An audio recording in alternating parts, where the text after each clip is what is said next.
Yeah, very much, very much. Good afternoon, everyone.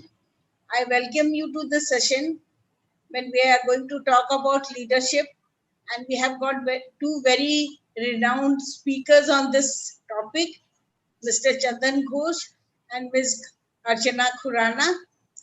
And I hope all of you, all the participants will learn a lot from this session, and then you can plan your career along with it. Thank you very much. Yeah, thank you very much, ma'am, for providing your valuable input. So, with this first session, will be there with the Miss Archana Khurana, ma'am. So, she will talk about what is the need of management skills once you are growing, or once you are even in a college life, or what are the lifelong learning need is there. So I'm pretty sure she is from HR background, and she has worked as a vice president HR, so she understands the real need of every professionals. So I'm pretty sure by listening her, lots of learning will be there, and I'm eagerly waiting for you, ma'am, to start the session. Yeah. Thank you so much for Yeah, wonderful introduction. I'll be providing you that screen sharing as well, so you can share a screen share. Yeah. So I welcome you all on behalf of Young Skill India once again, and I'm looking forward to having a very good session with all of you. I hope you will learn as much as I am going to learn from the session.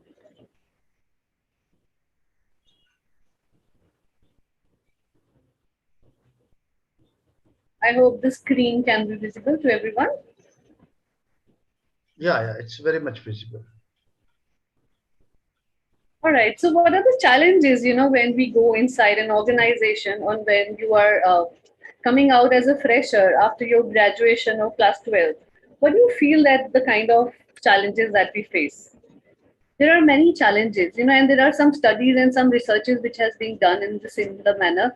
And that is what my first slide actually wanted to show it with, to start with. I wanted to show it with to you. So almost 90% graduates in India are having degrees, but still missing practical and professional management skills. What does it say about us? It talks that educational skills are there. It talks that degrees and certifications are there. But what is missing when we are going from academia to corporates? What is missing is basically the management and professional skills that is required to perform jobs. No matter you are from which area, whether you are a CA, whether you are a BBA or MBA or engineer or any other branch of studies you have chosen for yourself. But what matters is, at the end of the day, is whether you are able to apply all that academic knowledge into the practical scenarios in corporates or not. As an HR professional with almost 18 years of experience, I have taken so many interviews in my entire career. And even after taking interviews, we have not found even one person who we can say that out of 100% competency skills that we are looking for, all the employees that we select matches 100% competencies that is required to do one's role. So what is lacking? So let's talk about that. What a candidate and employee is missing in them. Number one is lack of practical skills and knowledge that we already talked about. Second is they are very unsure of career path. We join a job majority of the time without even thinking what is the long-term planning, what is the long-term career that I am looking forward for myself. There are very few people who are very clear about in their college time or then their class 12th or 11th when they are actually choosing a stream outside of their comfort zone. Very few people you will find who are very clear that I want to join medical, I want to become an engineer, I want to become an MBA. But what after that? Have you ever thought that how the market is changing so fast? New technologies are coming, new kind of courses are coming, new kind of different kind of versions of management is coming inside the corporate. So how are you going to get assisted, or how are you going to get those kind of skills which are required to do or perform your jobs at the office, at your corporate, at whatever business you want to start? Maybe it's an entrepreneurial thing that you want to start, or you want to join a corporate at a good position. Still, we are still very unsure of the career path that we want to choose. The third is lack of management skills. So what are management skills basically? Whenever you are hiring or whenever you are handling a team of people, you become the head of their team. You require a specific management skills to manage your entire team. And it doesn't matter whether you are in a college studying, because even if you are a committee member or you are heading a committee in the college or university, you still have to manage a large team. If you are in a corporate, you are a manager, then again you have to do the same thing. If you are starting your own business, your own entrepreneurial division, again those management skills are required. So what is missing as management skills? Do we learn how to become a leader? I am sure today Mr. Chandan Ghosh is going to give you a lot of perspective on how you can actually develop as a leader. So manager and leadership basically goes hand in hand. And we are going to talk about it in the coming slides. I'll show you how actually the skills you can acquire in yourselves and how Young Skill India is going to help you in acquiring those skills by the 6 months program that we have launched in the market. The fourth point that we want to talk about is it talks about gaps in academia and employment, like I started my session with. So there is a huge gap, even today, between the academia and what is required to do and perform a job in the companies. Or even if you're looking forward to your business. I started my own business after working for almost 15 years in corporates. And still, I found that a lot of skills were missing within me. Becoming an entrepreneur was not an easy choice. And I'm sure Neeraj sir also understand the same thing. Everybody who has worked in corporates and suddenly started their own entrepreneurial division had to face totally different kind of challenges. Academia today, unfortunately, is not preparing 100% in all the universities, and they cannot, because they do not have that kind of skill set. They do not have that kind of talent pool within their organization coming from industry, and which is bridging the gap. They are trying their best. A lot of universities are inviting a lot of guest lectures from corporates. A lot of universities are putting in efforts in taking you and bringing that corporate experience within the organization by introducing case studies and all that. But still, that gaps exist, and we all are aware about that. Next thing that is missing in today's youth and people who are actually going out for looking for a job is leadership skills. But you will ask this question that why do we need leadership skills at such stage when we are just fresher, we are just going forward for just joining a job as a fresher? But why not? Leadership skills are something where you actually require problem solving skills within you. You require analytical skills to analyze what is the problem in front of me and how I am going to come out of it with fine colors. What are the challenges that I'm going to face day to day on a corporate or in my own business that I have to find a solution which was never there, or the solution which already exists, but still I have to find a solution which is best suitable for my business and in a very, very minimum time period. Because today what is lacking with all of us is the time. 24 hours is still less. We have so much to do, we have so much to take care of, we have to do a lot of things, because time that we are in today is such wonderful times. You cannot just make one career for yourself. You can actually open up so many arenas for yourself where you can actually earn while sitting at home. And last 2 years have given you this kind of an opportunity that whatever skills you are learning, you can actually apply those skills on online basis on a digital platform and still earn. So next thing is that we are looking forward for is analytical, critical thinking, and problem solving competencies. So these are the competencies which is required to do any job practically. You need to learn to listen to the data that what it is talking to you. We create so much of data. Even if you look at your phone right now or look at your computers right now, you will have so much of information and data stored with you. But are you utilizing that data and information for yourself, for your office, for your own business, for your own studies? I'm sure a lot of us are not still able to do that. Why we are not able to do that is because we do not have that analytical skills. And analytical skills are something that really is not comes on its own. You have to learn these skills. And that is the reason why this course actually offers you so many things which is not there in any other uh, area of studies. So, what are the challenges that HR managers face? So, we talked about the employees' challenges so far. So, let's hear from the other side of the table also. People who take your interviews, people who hire you inside the organization, what do they feel that what is missing in today's candidates?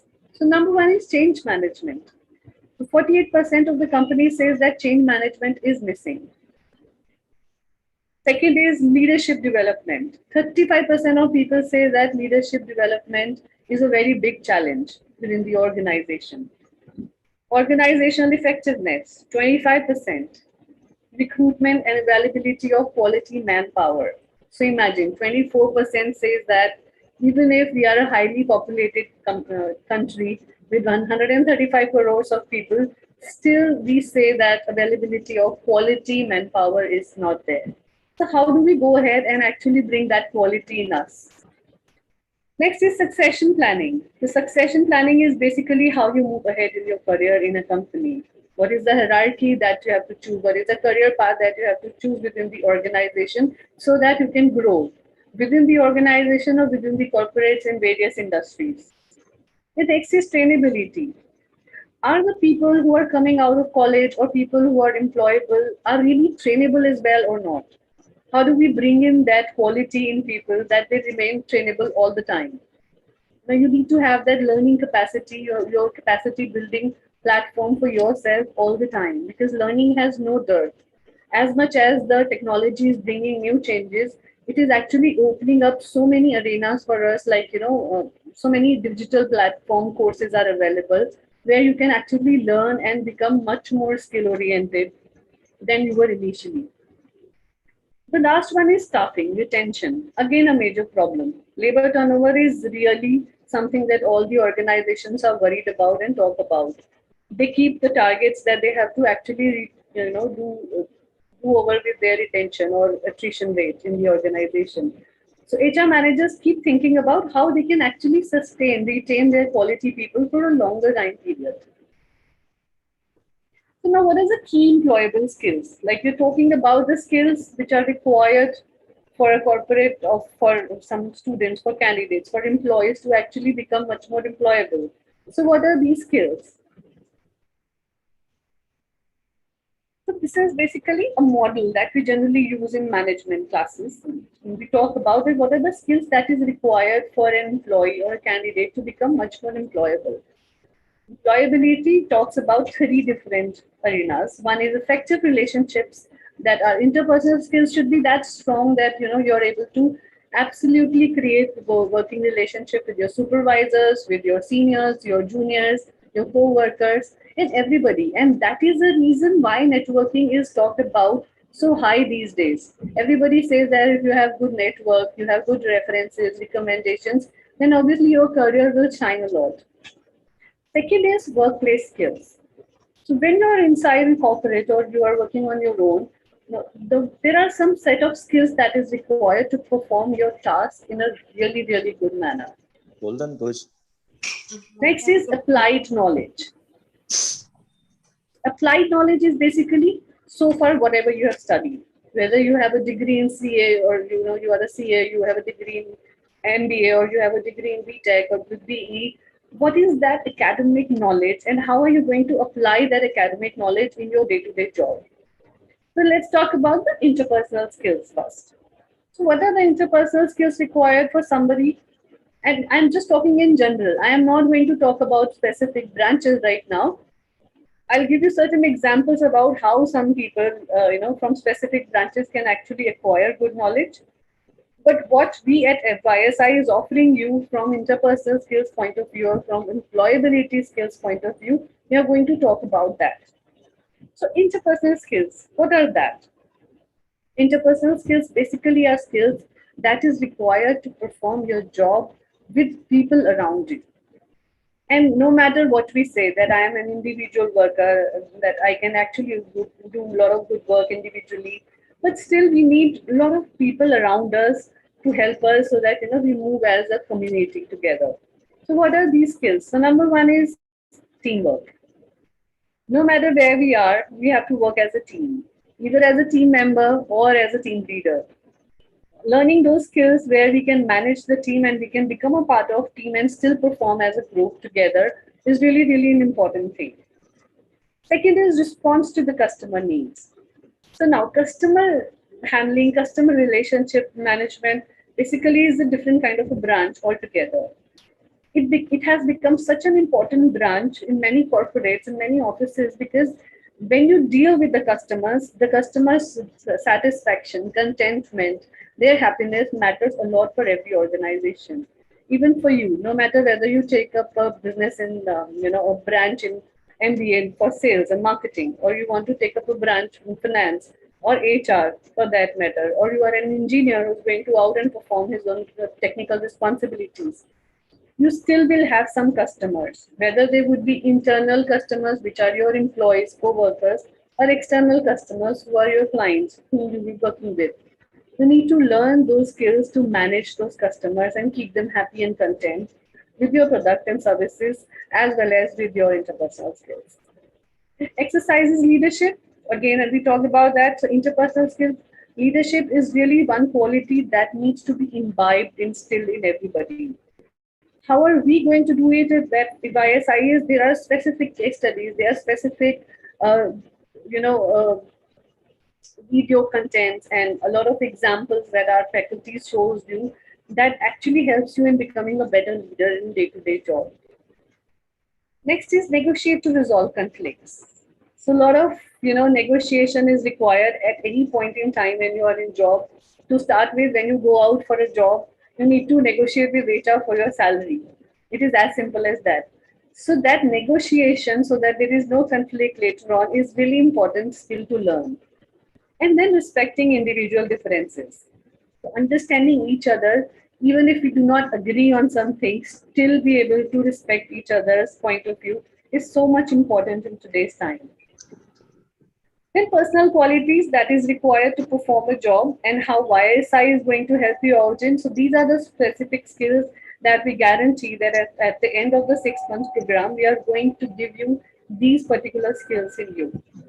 Number one is demonstrate responsibility and self-discipline, adapts and show flexibility, somebody who can work independently, demonstrate a willingness to learn, integrity, professionalism, initiatives, positive attitudes, and responsibility, professional growth. Now, what are the workplace skills which is required? So there are five majorly that is required. Number one is resource management. So, the resources largely are time, money, material, and personal. How are you going to effectively use all of these? Then the information which is at use. As I said, understanding data, data analytics, analyzing skills. All these things are really, really important to learn at this point in time so that you can actually use technology for your own benefits. Then communication skills, obviously, without that, no matter whether you can speak your own mother language, Hindi or English or anything, making very clear that all your thoughts are being processed and understood by the receiver is so important. And communication skills basically manages that. System thinking and technology use. So I'm just going to take you over these slides really fast because I don't have too much of time. So resource management talks about people handling, whatever resource you have, product, services, and everything.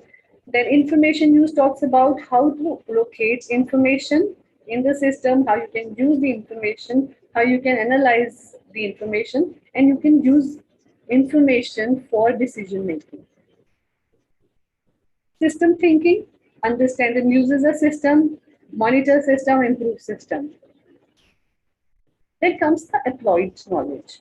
So whatever you're learning today, whether you are doing your MBA, you're doing engineering, CA, or any other branch, what is the kind of skills that you need to utilize for your corporates? Number one is your reading skills, very basic. Writing skills, again basic, but still many of us do not know how to write professional emails. So we are going to give you that kind of an understanding in our course. Using mathematical strategies and procedures. So no matter what we talk about, that HR mein to maths nahi hoga, so let's join HR. Still, we have a lot of mathematics in HR, analyzing information, data reading, skills analysis, all these things require a lot of mathematical knowledge. Even as basic as Boolean search, which is generally used in computer and mathematics and operational research, we have that which we are utilizing now in recruitment using scientific principles and procedures. So you have learned about a lot of models, lot of various kind of scientific things. We always keep talking about that a particular branch is whether an art or science. It's a combination of both. Management skills, becoming a CA, becoming an engineer. Every branch that we talk about today is a science as well as an art. You need to practice the art of providing the best out of you in the corporates. Next comes the critical thinking skills. So how you can actually think critically, how you can take sound decisions, how you can analyze that how much is the risk involved in taking some decisions. Because at some point in time, when you become a leader or when you become a manager, you need to actually prepare yourself for taking better and better decisions. Then let's come to the career advancement part. How within a corporate, how YSI can actually help you in getting advancement in your career. So suppose you've already taken your degrees and diplomas from various universities and institutions, and you have now started working in corporates or you have your own business. But you feel that at some point in time that your career is not moving ahead. Whatever the skills you knew, whatever the skills you have actually acquired during the time of joining the corporates are being utilized. You don't know anything new. So how are you going to advance your career down? He talks about career advancement basically is that learning and putting utilization of whatever you know and how you can actually progress with whatever you know with a little bit of changes in how you can actually utilize those skills in day-to-day jobs, right? So it basically has four parameters how you can actually go ahead. Number one is career awareness. You need to be aware what you are actually planning to do in your life. Most of the people join corporates or start something of their own because they just want to earn money or they want to utilize their skills so that they can earn something out of it.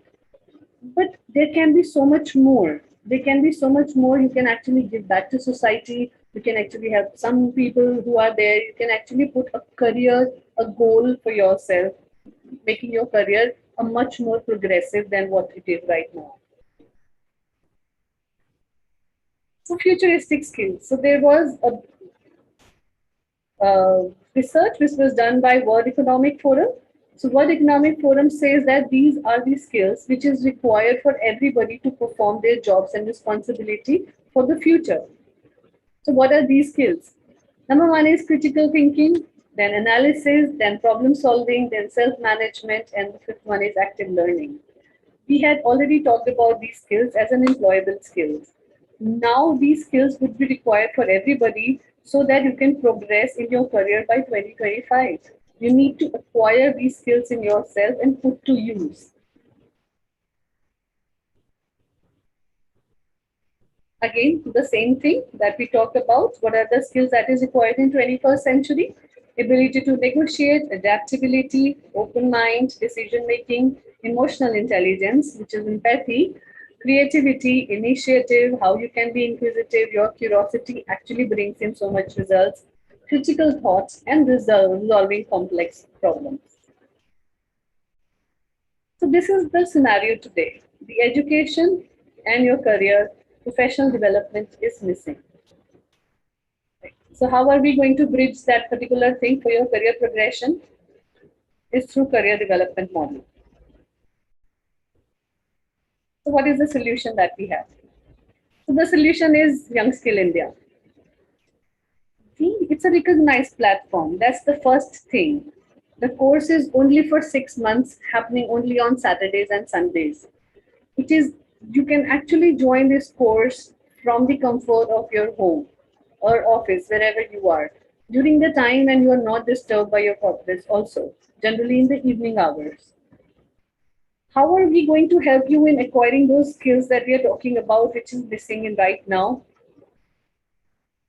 One, because this is a well-researched program. You have seen that. So some professors, some corporate people, so many people who are involved in developing this entire course, no matter which branch you are choosing, which specialization you are going to choose. For MBA, you give 2 years. We have developed this entire course for you in just 6 months, not talking too much of theory, but giving you practical knowledge and concepts and cases, real life examples, so then you can utilize all these things on the very first day when you are at your job. Such kind of program is being designed. Then what is BSI? Why you want to choose and why you need to choose BSI is because, again, as I said, it's a course developed by the highly trained, highly renowned people. Second is it is uh, certified by AICTE. AICTE has affiliation, given it affiliation. It has approved it. It has global recognition. We have so many people coming out to join this course outside of India, as well as demanding and asking that how actually these things can be utilized for ourselves. Duration, as I said, that it is only for 6 months, only on weekends. You can actually enjoy sitting at home, having your cup of tea and still learning.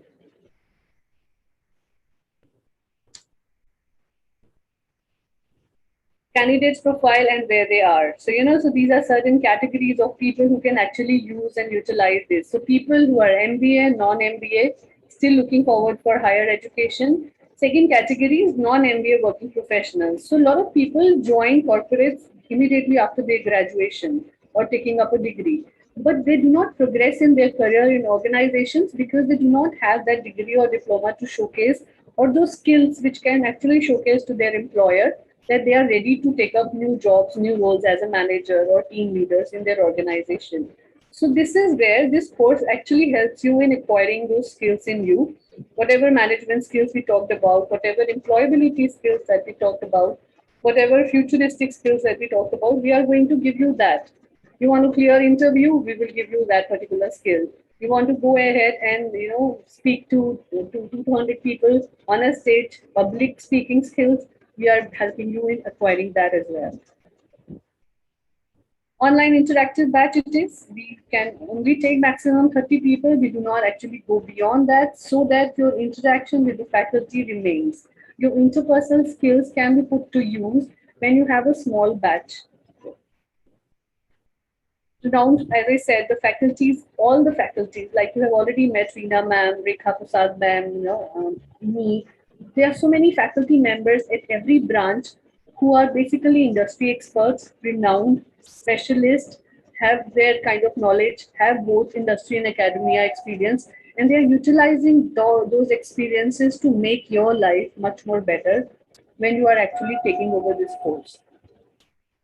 Right? All these things actually talk about that. It's a certificate which is recognized both outside and inside India. New initiative of Ministry of Education in new education policy. Fees is very, very minimum. It's only 18,000 rupees. That's all.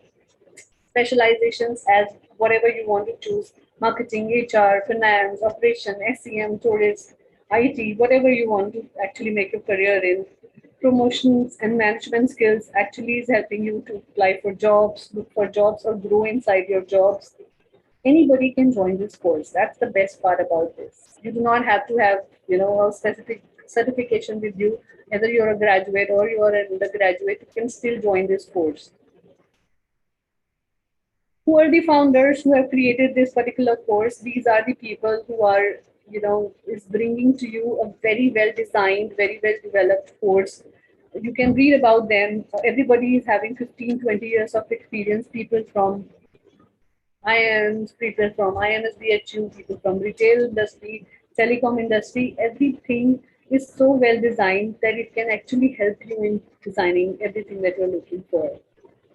So let's talk about what are the contents that is there in the course. A little brief about that, because otherwise, you won't understand what are we offering you, what is there inside the course that need to be learned.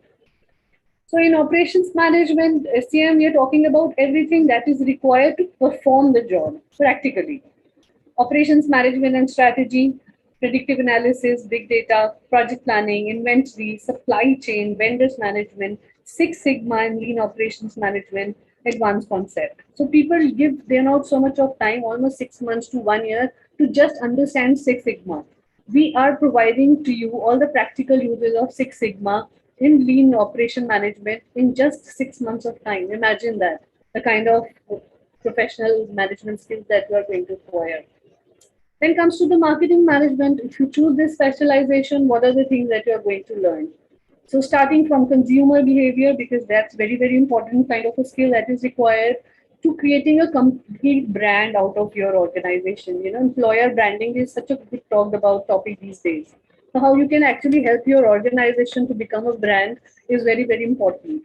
And especially when you're opening your own branch, so your own entrepreneurial or your own business, how you can actually make your business a brand in very less time period. So, this marketing is actually going to help you understand that no matter whether you are a CA, suppose you are a CA and you have started your own practice, but how as a CA you are going to acquire more customers, how you can actually acquire more clients. Yes, word of mouth works really well. People who will utilize your skills will obviously talk about, but how can actually you become a brand? So we are going to learning these marketing skills to create your own brand in the market, to make your presence felt in the market is so much important. Then finance. Finance is such a division that every one of us is requiring. No matter whether you're a housewife or you are a homemaker, finance is such an integral part of our lives. Every day to day, we are creating budgets. We are actually utilizing our money from that budget, from corporates, from entrepreneurial skills, from becoming a business person. Every day is actually requiring so many, a lot of knowledge about finance. And this is one branch that I have seen people taking training in HR, from HR background, from marketing background, from any other background, and actually learning finance management during their career when they have moved ahead, at some point in time. Why finance management is so much required in in our life is because at some point in time when you have reached such stage of say a management level, middle management or leadership management, you need to actually acquire that knowledge where you can put finance management to use. If you are handling a team of 10 people under you, you still will be given a budget by the company. How you can actually utilizing that budget, where you are utilizing, what are the financial accounting methods that you can use, how actually financial marketing research management control systems are there which can you utilize in the organization is so much important to learn.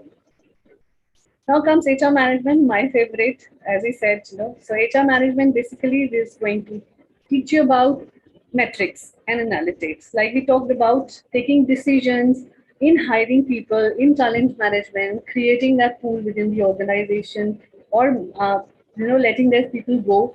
Human resource and metrics and analytics is going to help you always, all across your lifetime in the organization. Then performance management, training, negotiation skills, diversity, counseling skills, all these things which is required to become a very successful HR. We are going to give you all those skills. Then comes to the placement part. Once you have acquired those skills, you become employable, you have those management skills in you, but how are you going to actually utilize that? So we help you, we guarantee you that we will be giving you placements. There are so many people who have already been placed in the courses that we have already taken in last 1 year, 2 years. These are names of some of the people who are already there working. There are people who are actually doing a job of 8.5 lakhs, 10 lakhs, 11 lakhs, people who would actually get 6 lakhs but still got an opportunity after doing the certification program and actually became to, a manager or have grown inside the organization, getting much better opportunity for them. In fact, there are 2 or 3 examples that Neeraj sir told to all of us that, there are people who are actually working at 5 lakhs and he got an opportunity to work at approximately 8.5 lakhs of package. So it's not just your skills that we are developing, we are helping you reach your financial goals also so that you can pursue your career in a very good manner. How you can now proceed to enroll, you can actually go to AICTeindia.org, go to the course to the link. You can enroll today, right now. You can pay the fees directly. You do not have to actually go to the bank, make a draft or check or something. It's all online. New batches are starting on every 15th of the month. The contact numbers of the contact persons are given here so that you can actually ask and learn about what is there in the course. Any other questions that you have, you can actually ask on the phone numbers which is given. So what is the kind of support that we are offering you all through? Not just during the time of this course period, but even after that. So number one is, like I said, we are providing job placements and helping you in getting placed in very good organizations. Second is lifetime personal and professional opportunity. So we are giving you counseling at any point in time you are stuck. There are so many years, it happens to so many employees of ours who are there in the organization, but they still keep coming back to us and asking for that, I'm stuck here. Can you help me and ask me this question, answer me my question, or can you help me and come out of this particular problem? So, these kind of professional counseling is not offered to you by no matter where, even if you are doing your MBA from IIMs. Lifetime placements and appraisal performance support. So how you can actually perform better, we can provide you that support. A lot of internships, live projects, recommendations from faculty, and on merit basis we can give. There are free workshops and webinars like this, which is happening so frequently these days. Best of the best people are going to come. Like today we have Mr. Ghosh, who is there, such a renowned faculty in leadership development. He's going to tell you about those skills that you need to require. So, every time when we call some expert from industry, some people from academia, these people are actually helping you in understanding some things through these workshops and webinars. Opportunity to leverage BSI network. It's not just faculties or Mr. Neil Srivastava. There are so many other people who are involved into creating this project.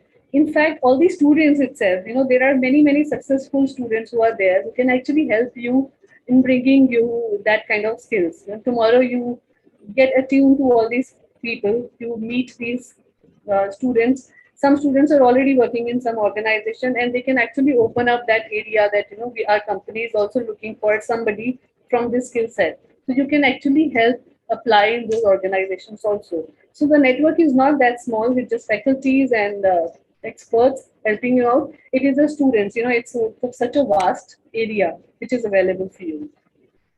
YSI gives you alumni status, so you become our alumna all the time. Mock interview preparations as you need, as I said, your communication for your counseling, for your interviews, how you can prepare, how you can actually go and crack good group discussions, whatever you need to perform in a job or to get that job, we are there to help you in that. CV advancement based on job roles, so we can help you in creating your CV in much more better way. Once the skills are there, I am sure your CV will obviously look good to other people. So what is the certification of content? It is understanding between MOU and AICTE.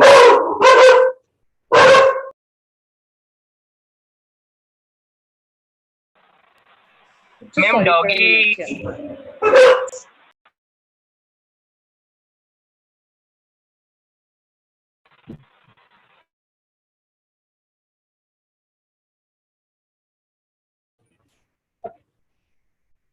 Sorry about the disturbance. Yeah. So there is a MOU which is signed between YSI and AICTE. Young Skill, it's India certification is Government of India recognized, and it's an incubation by MCII and IIT BHU.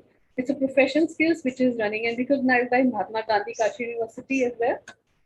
90% practical course. We're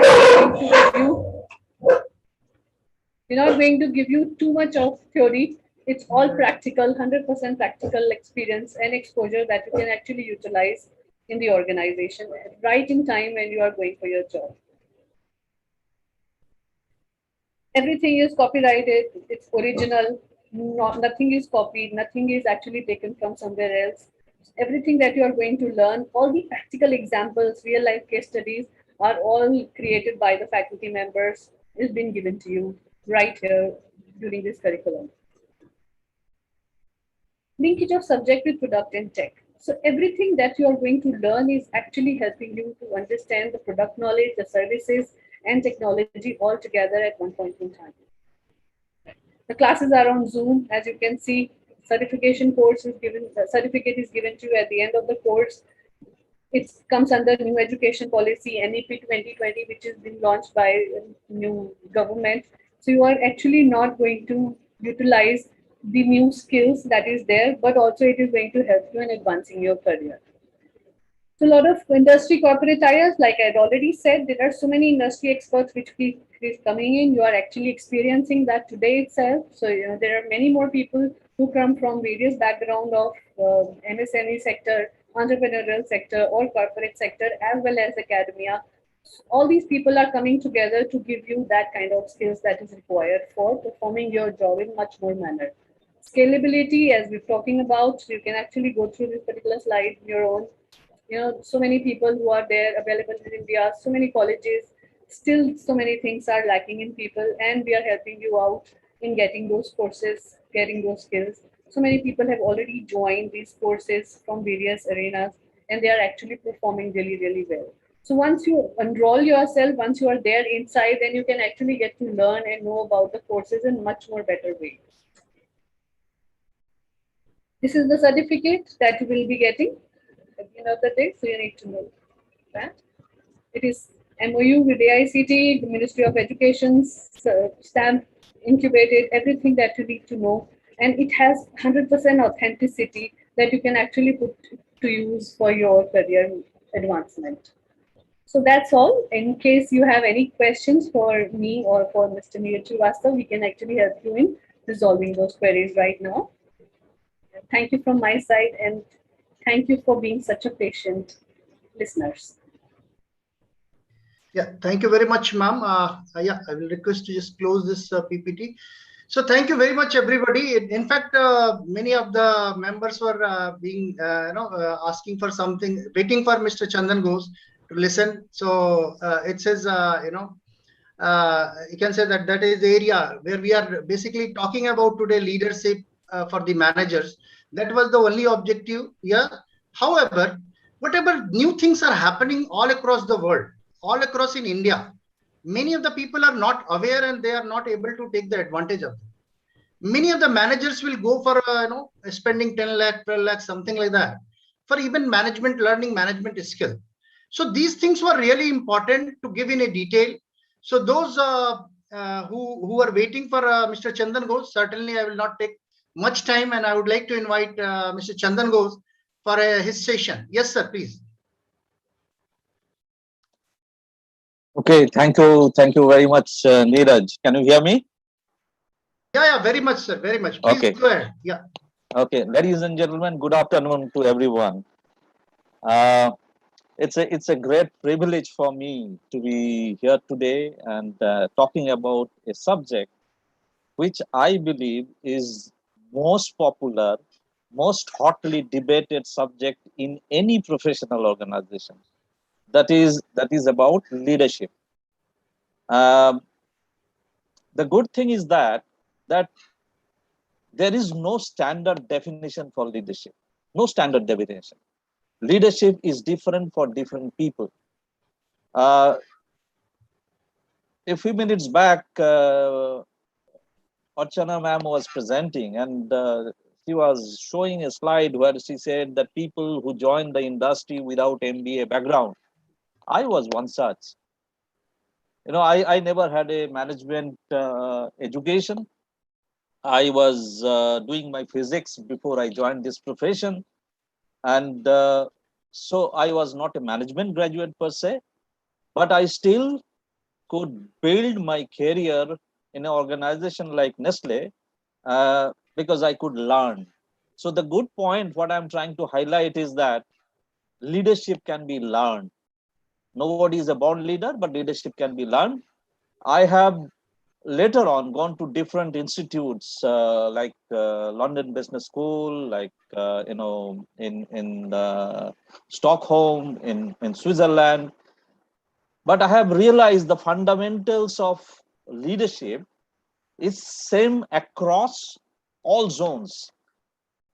But the execution or the practice of leadership is different in different area, different in different individuals.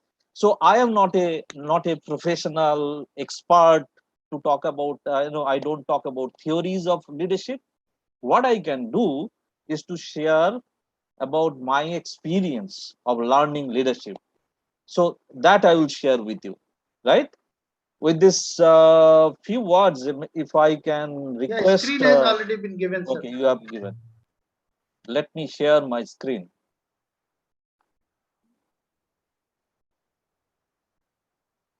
Can you see this? Is it coming? Yeah, it's a visible, very much visible. Yeah. Just a second, if I can. Yeah. Okay, so today's subject, what I've been asked to talk is about leadership, right? And leadership for whom? It is leadership for the management people. Now, there are two terms here. You have to see that one is leader, one is manager. So these two terms often used in by meaning the same thing, but actually it is not same. It is different. So leadership is a skill. Leadership is a behavioral issue, and management people must practice this to become a leader. Right? Leadership is at a very at a higher level. So this is one subject I know that it is hotly debated. This is one subject which is discussed in every organization, and I'm sure you must have experienced that people spend a lot of money to learn leadership. But my point is, yes, you can do that, but at the same time, if you are aware, if you are keen to learn leadership, you can do it on your in your day-to-day practice. So let me take you to the next slide. Why leadership is important? And leadership is important because we have seen in professional life 85% of the success comes because of your leadership. And yes, all of us have our functional skills. Somebody is engineer, somebody is CA, somebody is a doctor. All of us have our functional skills, but actually career progression happens because of the leadership competencies, because of your leadership behaviors that you practice. So this message is very, very important. I'm sorry that today we are talking online on camera, so it's kind of monologue. Ideally, it should have been a dialogue in between listener and me, but today I cannot do that, so I have to restrict to this kind of presentation. So as I say that, please remember that for all of us, in whatever profession we may be in sales, we may be in marketing, we may be in technology, we may be in IT, doctor, CAs, whatever, supply chain, everywhere, even for HR, the leadership is important, right? So that has to be kept in mind. Now, the important question is, there may be 100 employees in an organization, but who is the leader? I'm sure you will agree that in our life, in our social life also, we have seen there are three kinds of people. People who make things happen. It's very common, huh? People who watch things happen, and people don't know what is happening, right? There are three categories of people, and I don't need to define who is the leader, who can become the leader. The leader is one who can make things happen. Leadership is the art of motivating people for making things happen, because leader does not always do things by themselves. Leaders do make things happen. And how do they do it? That's where leadership comes in. And its one aspect is the art of motivating others. If anyone can do that, if anyone can find a way how to motivate the team members, they can become the leader. And leadership is about influencing. It's not by command you can do that, and many a times in our professional life we feel I am the boss because I have been promoted and I become the leader. No, I can become the boss, but I may not be the leader because I cannot motivate. If I can motivate, the day I can start motivating people, I become the leader because people follow me. I influence people's decision making process. So that's where leadership is very, very important. If you have any questions, please, you can put it in the chat box, or we can take few questions after the session is over. Yeah, I think after the session we will have a combined question where Archana ma'am and you will address both the things. Okay. So I think that will be the best way, right? So let us go in a flow, sir. Yeah. Okay. Yeah. So as I mentioned at the very beginning, leadership skills can be taught. As the presentation Archana ma'am was saying that we'll tell you the leadership skills. Yes, it is important to know which are the leadership skills that work. Skills are universal. Anywhere in the world you go is the same leadership skills. But what is personal is my leadership style. The way I use my leadership skills, the competencies is my style. And that's where there is very common that we say that we are following that leader. I want to be like that leader. No, it doesn't happen that way. And I will not personally recommend that anyone follows anyone. You can, of course, learn from others. You can observe someone, you can follow someone and then learn from them. But don't change yourself. You are you. I am myself, right? The way I am, my leadership will be the same way. If we are getting success, that means our behavior is okay. If you are not getting success, then of course you have to sit back, go to the drawing board and start thinking about what is going wrong. And I can give you very a small practical example here. We can correlate. Please don't take it as political comment, but we see our leaders, political leaders in front of us, right? Some people get success, some people do not. Say, for example, our Prime Minister, Mr. Modi, he has got huge fan following. He is getting success the way he is leading, right? I may disagree with him, you may disagree with him, somebody may disagree with him, doesn't matter, because he is getting success. He has been able to influence many people through his leadership style. On the other side, many leaders are there who are not getting that success. So I'm not making a political comment here. I'm nobody to judge who is right, who is wrong, but I'm just saying that this happens in life, in be it social life, be it political life. We need leaders, and some leaders get success, some leaders do not get success.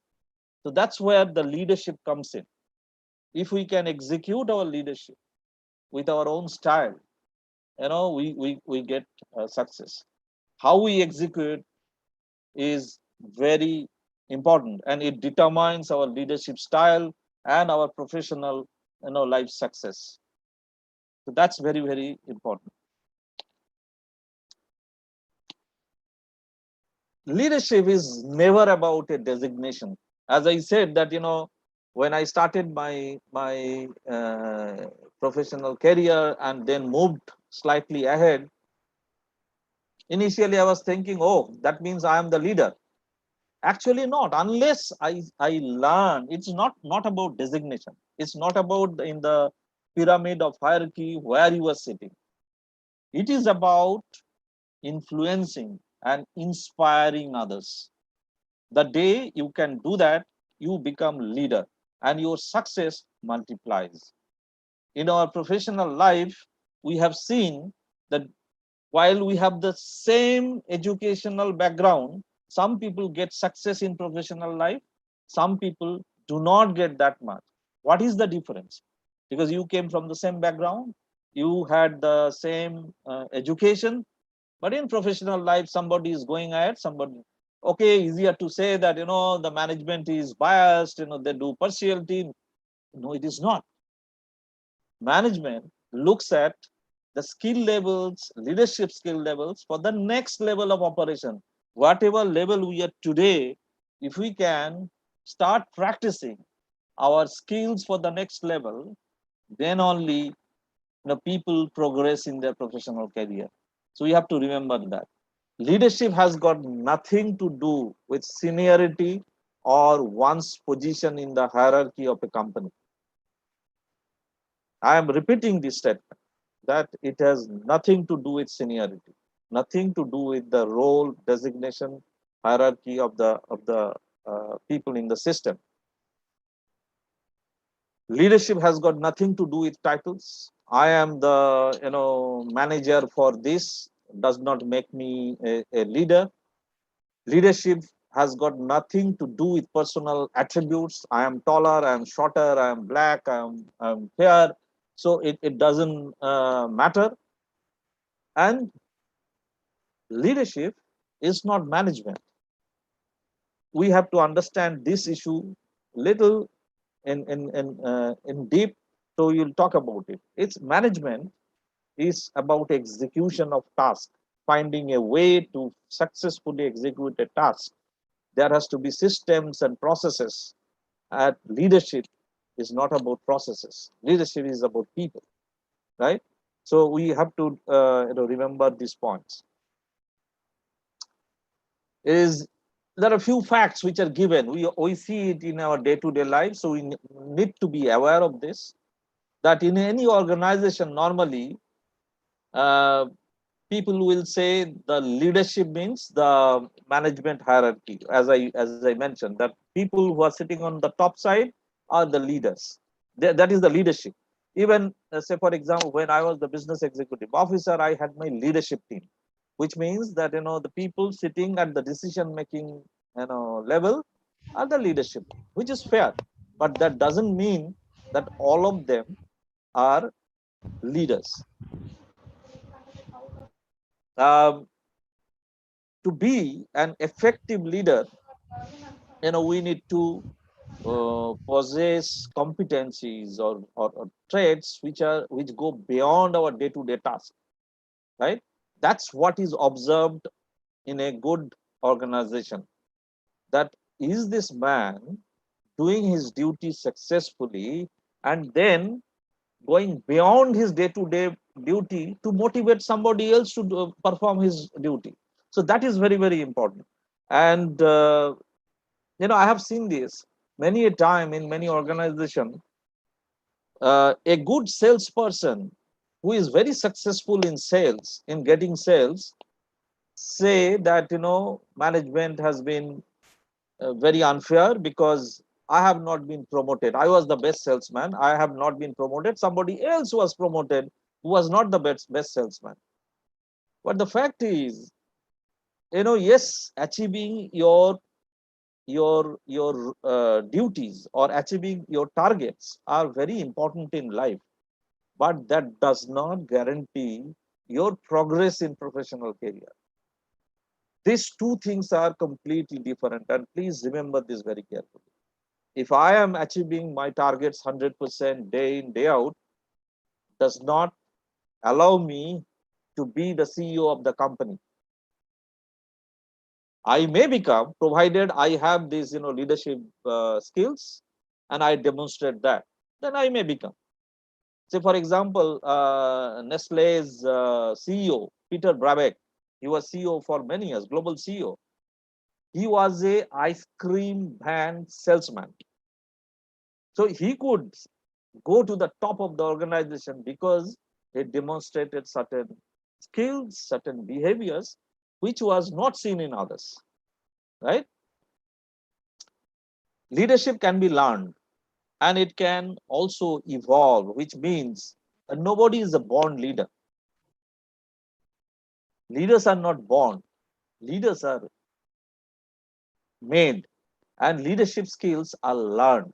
Yes, it can happen that because you come from a different family background, different people come from different schooling background, so your leadership skills can be at different levels, but nobody is a born leader.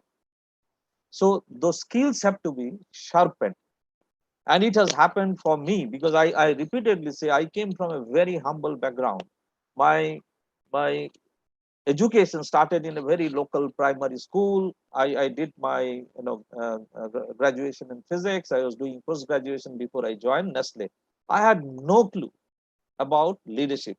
And I say these that, I wish that time Neeraj was there around with young skill in India. Maybe Archana ma'am was around, Rekha ma'am was around, so I could have learned something. But I learned it the hard way, day in, day out, working in organization, I picked it up. So there are possibilities, but if somebody helps you, somebody coaches you, guide you, it is important to learn from them. A person can, this confusion remains that, a person can be a manager as well as a leader.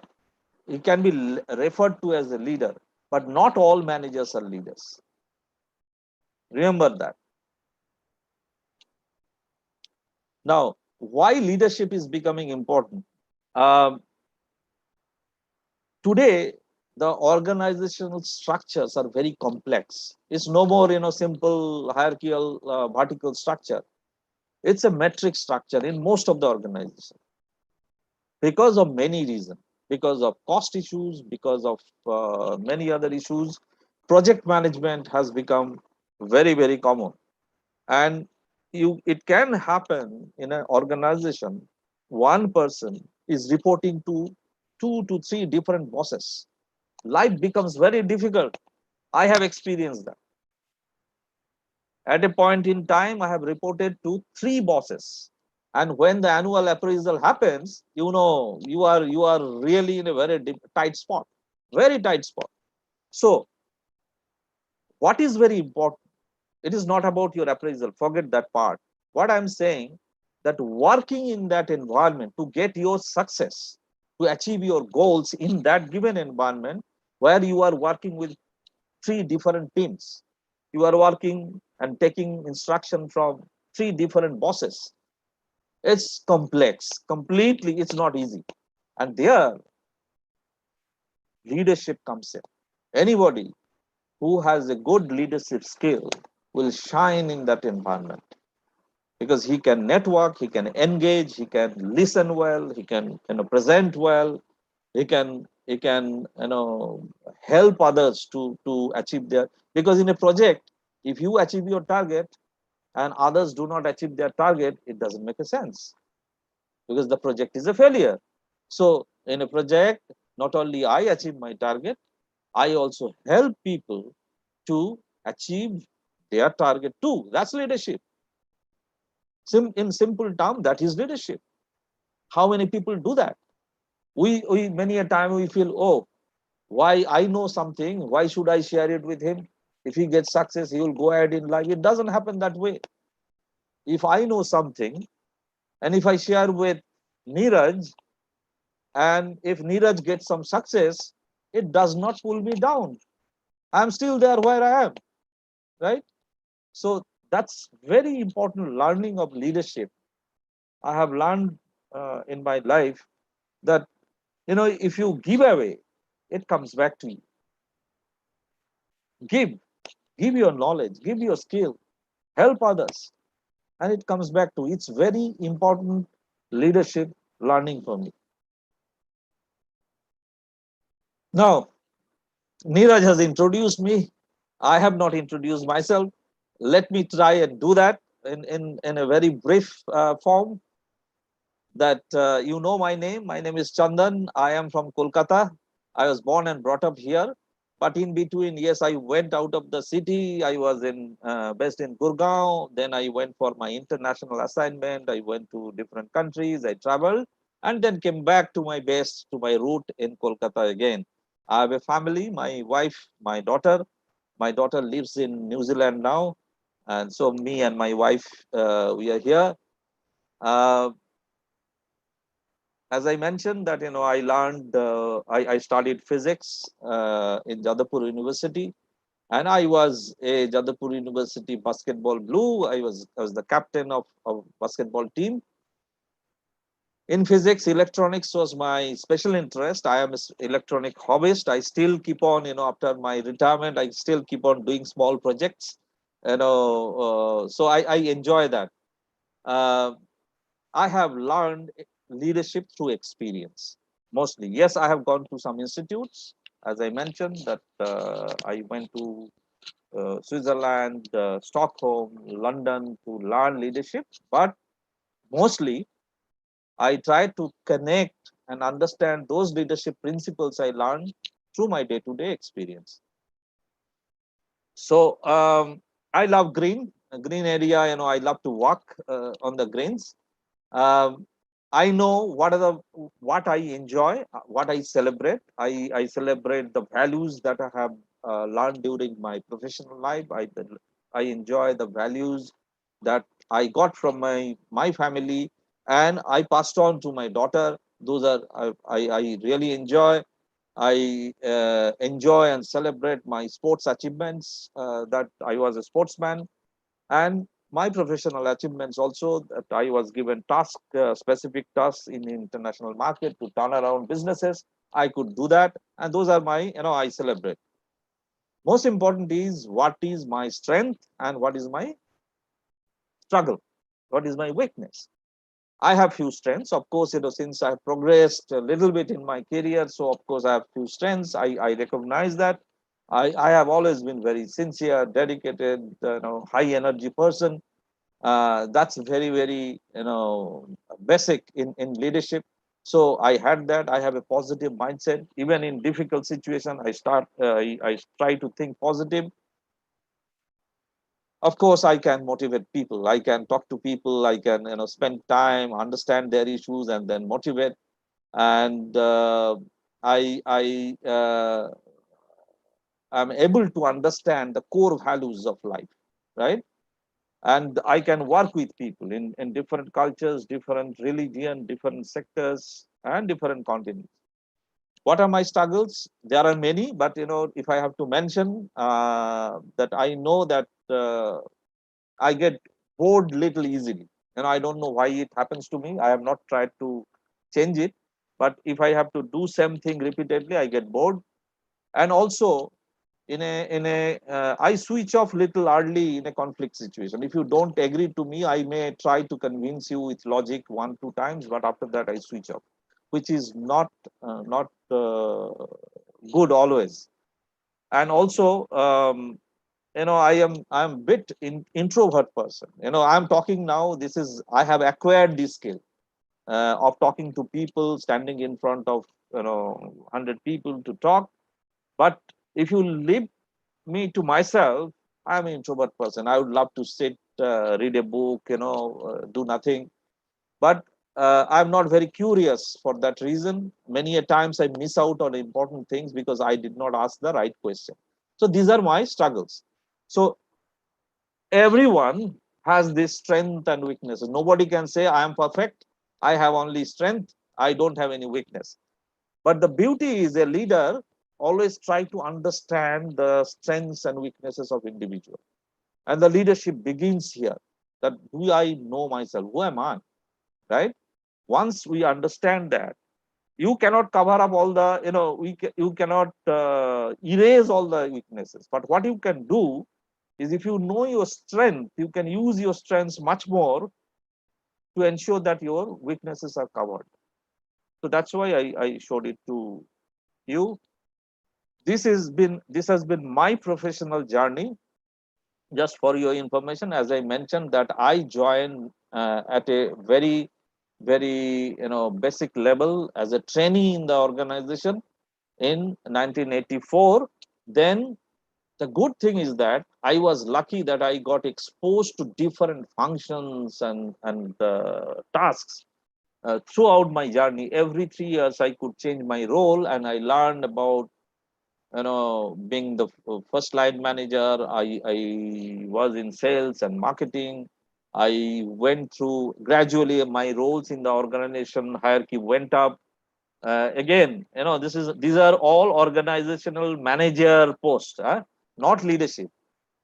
And then 2007, my international journey started, international career started, and I ended in Africa as business executive officer for National Nutrition Business. And I took little early retirement and came back to India.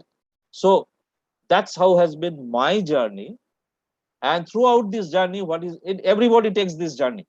at maybe at different levels. Somebody goes up to CEO level. If, as I mentioned, Peter Brabeck has to map this, he will put up to CEO level. Why I did not go to CEO level? Must be there was some lacking in me, right? So these understandings are important. So this journey gives me a good understanding of leadership journey too. So as I took this journey from a frontliner to first line manager to leader and to senior leaders, right? That has been my journey, and everyone takes this journey, right? Initially, I was an individual contributor. That means I did things by myself. I used to do things. Then as a first line manager, I led people, I led the project, and I directed. Then leaders means leading the first line managers and the leaders, and they inquire. And finally, the senior leaders, they lead organizations and they inspire. So how does the leadership competencies change? I will try to explain that. I will not get into details. Don't get confused. In this, on the left-hand side, you can see the 4 stages of of your professional career, and then at the center, this is the opportunity to, what are the opportunities where we can work. Say for example, first line managers do coaching, guiding, etc. And on the right hand side, you have the leadership skills and competencies required. We'll talk about it a little later. Let me give you example. Say at the beginning, all employee level, what is very important to know yourself, your curiosity, because this is the best time to ask question.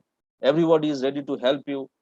Your courage, your insight, service orientation, these are at the beginning of your career is very important. Problem solving. As you progress at the top, when you go to the senior level, you lead people, you walk the talk, your vision comes in, you share those visions with people, you inspire, you influence. But the good thing is that what is required for it does not mean that all employees, at the first level, the points that are mentioned, it does not mean that you have to forget that when you become a senior leader. You still possess those, and you add to your skill as you progress in your life, right? And even I have seen some people at the entry level demonstrate the competencies of leaders, and they are picked up by the organization. Oh, today they are at the entry level, but maybe they are trying to develop others, helping others to develop. If they demonstrate that, they will be picked up for promotions, right? So this is very important understanding. Now, the subject I was talking about, the difference between managers and leaders, that is management and leadership. In simple term, leaders set the vision while managers follow the vision. Do you see the difference? Leaders have a vision and they share it with all others, others follow, right? Gandhiji had a vision and he could sell that vision to millions of Indians and they followed, right? Leaders think ideas and managers think execution. As I said that, it is not that managers are less important. There has to be manager in any organization because we need to achieve our targets, commercial targets, right? Leaders inspire people and managers many a times divide people's success. Oh, he has done this, the other one has done that, I have done that. No, it is not that. And leaders say that people have done it. Inspire people. Leaders look at the future, shape the culture, and managers work mostly on the present. Today, how do I achieve this month's target? Manager. But at a higher level, people say, what is the next 6 months plan? How do I achieve 6 months down the line? So that's very, very important. Endorse the culture. The culture is set by the leader, and manager endorse that culture. Now, this is a simple organization structure. I have given it to demonstrate, to say that in any successful leader you study, they do four things. Clear four things. One, they ensure that the organization get inspiring leadership. It is not about him only. So that's why I have circled this top part, that a great leader will always create a network of other leaders surrounding them. They are not afraid. They are not afraid to give up position. We think, oh, if I support this guy, if this guy gets promotion before me, this is insecurity. But that's not required. Neeraj, you tell me when I have to stop. Huh? I mean, I'll Yes, stop. please go on, sir. I think it's Yeah. going on very well. Yeah. And inspiring leadership. Then he does. It is only leadership does not work. He has to build the organization. Even people at the front line is very, very important for both planning and execution. He builds that organization. Then third, he nurtures and supports new ideas and strategies. It is very important.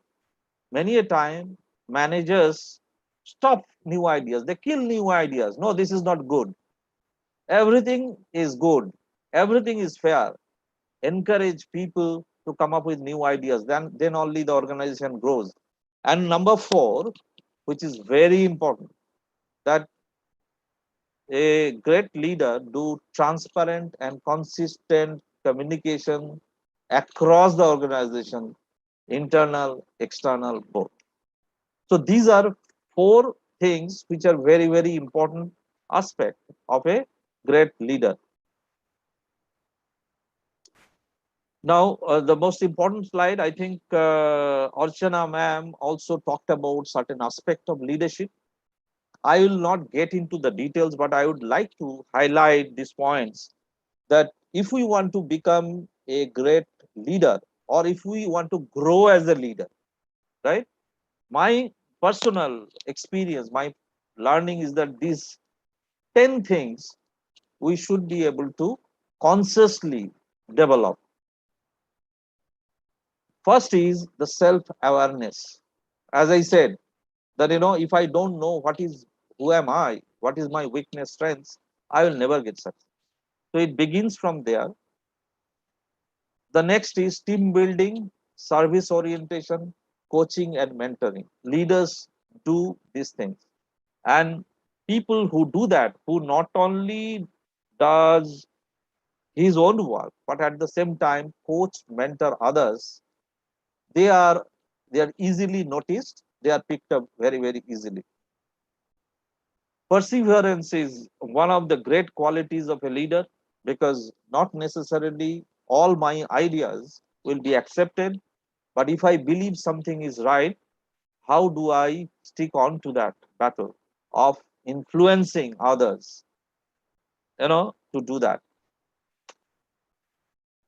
Courage. I don't need to say anything about this. Courage does not mean that I go out and fight. I risk taking abilities. If I have a belief that I this will help the organization, this will help achieving result, of course courage has to be demonstrated. uh, Curiosity inside, very important, that a leader has to be curious always, ask question, even if it seems that he doesn't know. Many a time we don't ask question, why? Because, oh, somebody will think I don't know this simple subject. Doesn't matter. How does it matter if I ask if I don't know, I don't know. Not necessarily I have to know everything in life, right? And so once we have curiosity, we ask question, then insight grows. Insight, once it grows, I can connect the dot, I can see what is coming in future. So that's very important. Communication and transparency. I mentioned earlier, communication is a great tool. All successful leaders are great communicators. And communication does not mean that you speak great English. It is not. Speak your own language, but ensure that others are understanding you very easily. Many a time I have seen that a presenter comes and use jargons to complicate. Oh, I know more than you. It doesn't help, because what I am saying, it is, if it is not understood by you, what is the fun? Why am I communicating? So please remember, communication, keep it simple. Simple sentence, simple words, no jargon, and transparently. Speak from your heart. That is very, very important. Next is inspire, energize, and motivate others. It's a skill for all leaders. So I don't need to spend time. So if you have to be a leader, you need to inspire and motivate others. Next is embrace change. Somebody was talking about change management. Change management is a huge subject, but normally people are resistant to change. We don't accept change easily. If I'm asked from this office, I have to go and sit in other office, I refuse, because no, this is, I'm comfortable here. So embrace change. New ideas and initiatives are always good for organization. Don't get scared on this. Remain humble, show respect, and build trust. This is very important quality of a human being. If we want to be leader, we have to embrace this, that we have to remain humble despite our all successes. We remain humble, we show respect to others, then only we will get the respect back. And the last is result orientation. I all on longer term. Result orientation means, yes, I have to achieve this month's target, but how do I achieve what is 6 months down the line or 1 year down the line? That's where long term planning comes in, right? And on the right hand side, you will see I have mentioned something in a box. These are given. I don't think we need to debate on this, discuss on this, that if you don't have that, honesty, sincerity, dedication, hard work, if you don't have the intention to do hard work, how will you grow in life, in your career? So it does not happen. So these are trust, ethics, wellness. These are given, but these are very important. So that's why I wrote. So as I mentioned, these are the competencies or areas where a leader must focus to grow his leadership, right? I will not go into this because I had created 2 slides where I talked about the communication is so important, that what helps communication, but I will not go into that today because there is lack of time. My last slide is about my understanding that leadership is not a destination.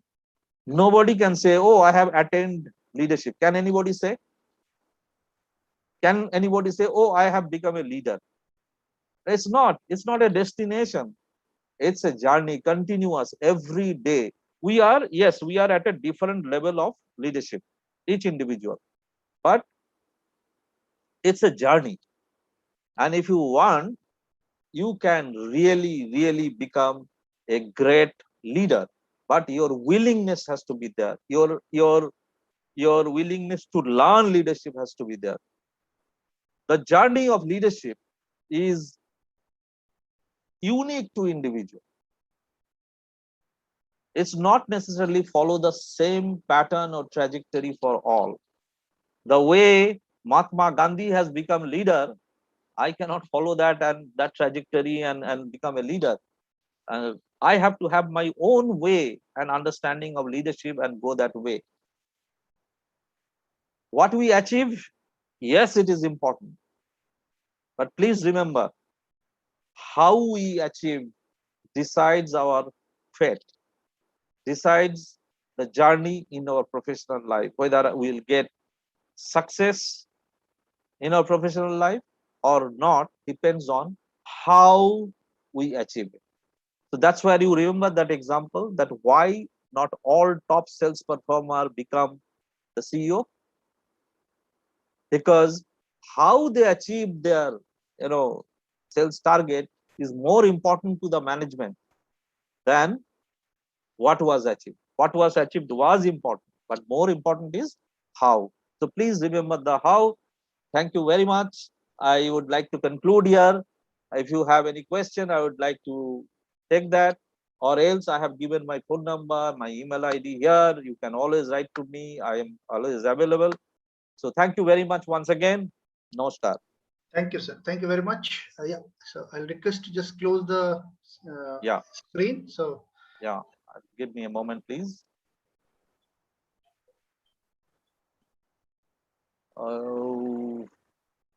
Stop sharing. Corner. Great. I think thank you very much, sir. I think it was a really great session and lots of learning rather than. So I'm just requesting the audience, please raise your hand, and if you have any question, and I will request to Archana ma'am as well, and so that if you can switch on your camera, and so that if there is any query from anybody, so one by one we will take, and that things will move on. So one question is coming from Arjun Bist. So yes, sir, please, Arjun Bist. Yeah, Arjun Bist, are you there, sir?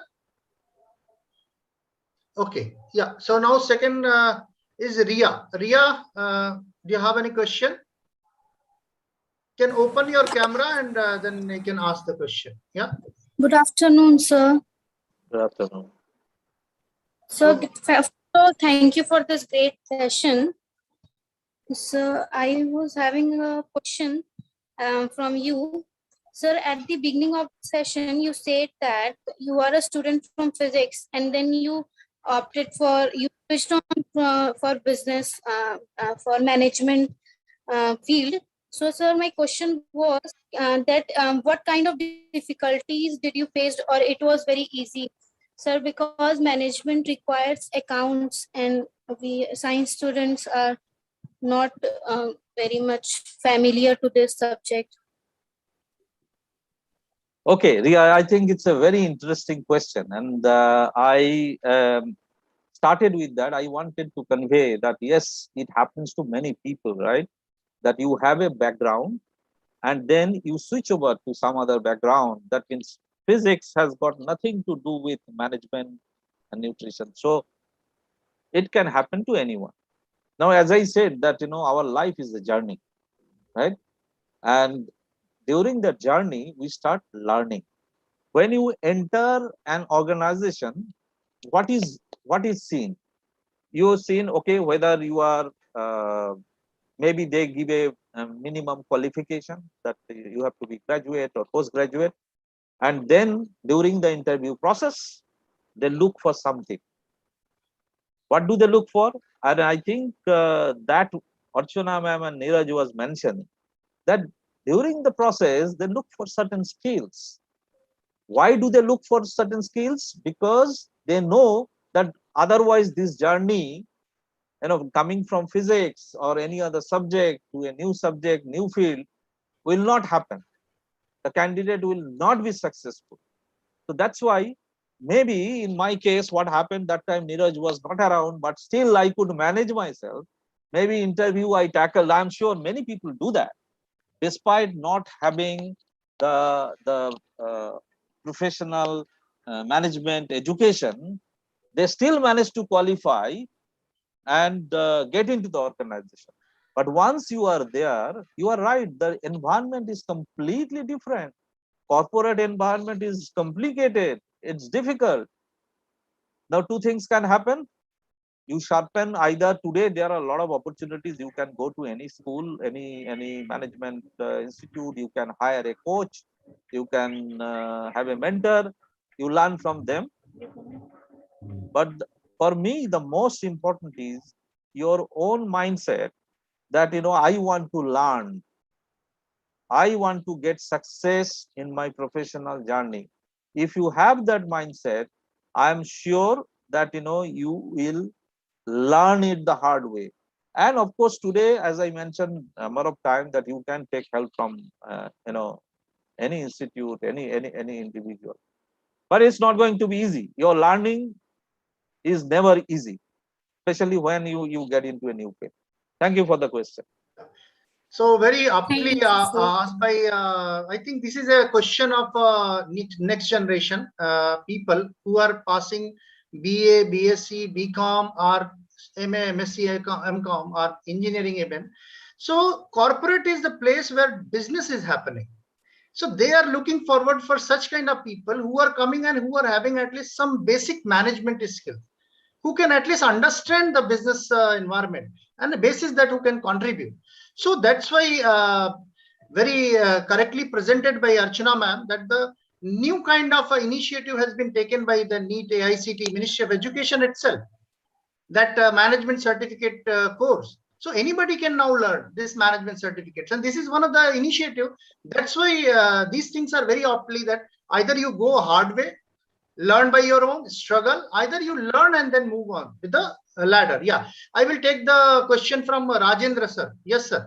Yeah, and 652, please sir, write your name so that I can call you with your name. Yeah, Rajendra Sontakesa, please please open your camera so that we can also meet you, and at the same time we can learn your question. Yes sir. Good afternoon sir. First afternoon. of all, I have taken one point from your training itself कि हमारा language clear होना चाहिए, crisp होना चाहिए. That should be the message. So I want to my question is कि for future के लिए हमें as a leader हमें पता रहता है कि अगर ये project करेंगे या product develop करेंगे, so there is a good benefit for the team as well as the organization. But as a part हमें हमारा vision का हमें clear रहता है, लेकिन team members को हम लाइक 80% टाइम हम कन्विंस कर पाते हैं, लेकिन 20% टाइम उनके साइड से एक रेजिस्टेंस आता है. तो उनके लेवल पे वो सही रहते हैं, मैं उनको गलत नहीं बोलूंगा, लेकिन एज उसको बर्ड पॉइंट ऑफ व्यू से अगर हम देखेंगे as a management point of view से, सो दे आर एट जो रेजिस्टेंस रहता है उनका गलत रहता है. तो इन दैट केस उनको कैसे समझाया जाए, उनको कैसे पॉजिटिव एंड कंस्ट्रक्टिव वे से उनको अपने साथ लिया जाए. So this is my question. Okay, it's a very interesting question, and it calls for very high level of leadership understanding. You see, I mean, in a project work is very Rajendra, if I can see you, keep your camera on so that I can talk to you. So I'm saying that in the project you have got, say, I don't know, depending on the size of the project, 10, 20, 30 people. And each person has their own mind of thinking, right? And they are all, don't forget, they are all technically expert, right? Their own field, they are experts, right? That's why they are in the project team. Now, to make things happen, say for example, if you are thinking that what I am thinking has to be accepted 100% by everyone, then what do you need? How did you get the success for 80%? Tell me that. Because you could influence them, their thought process, right? You could communicate to them well about your thought process. You could engage with them with your personality. That's why they are listening to you. And the good thing is, your all these leadership competencies or skills succeeded in 80 out of 100. It's fantastic. You should compliment yourself. There are projects I have seen in life. Every day, every moment, people fight with each other. Because don't forget, the project guys are technical experts. They are not Tom, Dick, and Harry. Right? Yes, sir. They are all technical experts in their own field, and they have their opinion, and they come with a understanding, and they want to push that idea. So if you are able to get success 80%, I would congratulate you that your leadership is at a very high level already. because as I said, you communicated well, you engaged well, you influenced well. Maybe now you have to sit back saying the rest 20%, what do I do? Why these guys are not, maybe, they are not getting motivated enough.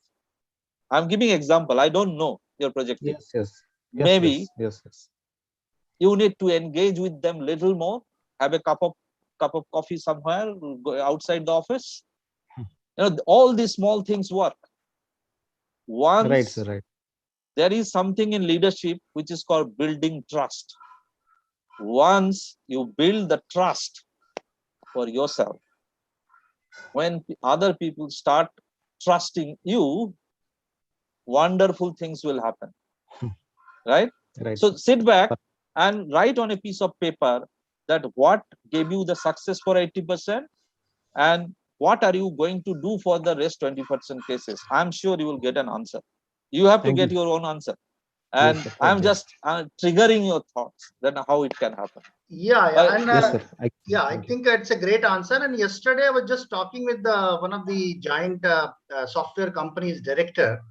So he said that one very appropriate point, that the people who are in a technical field, they are little shy for the management skills.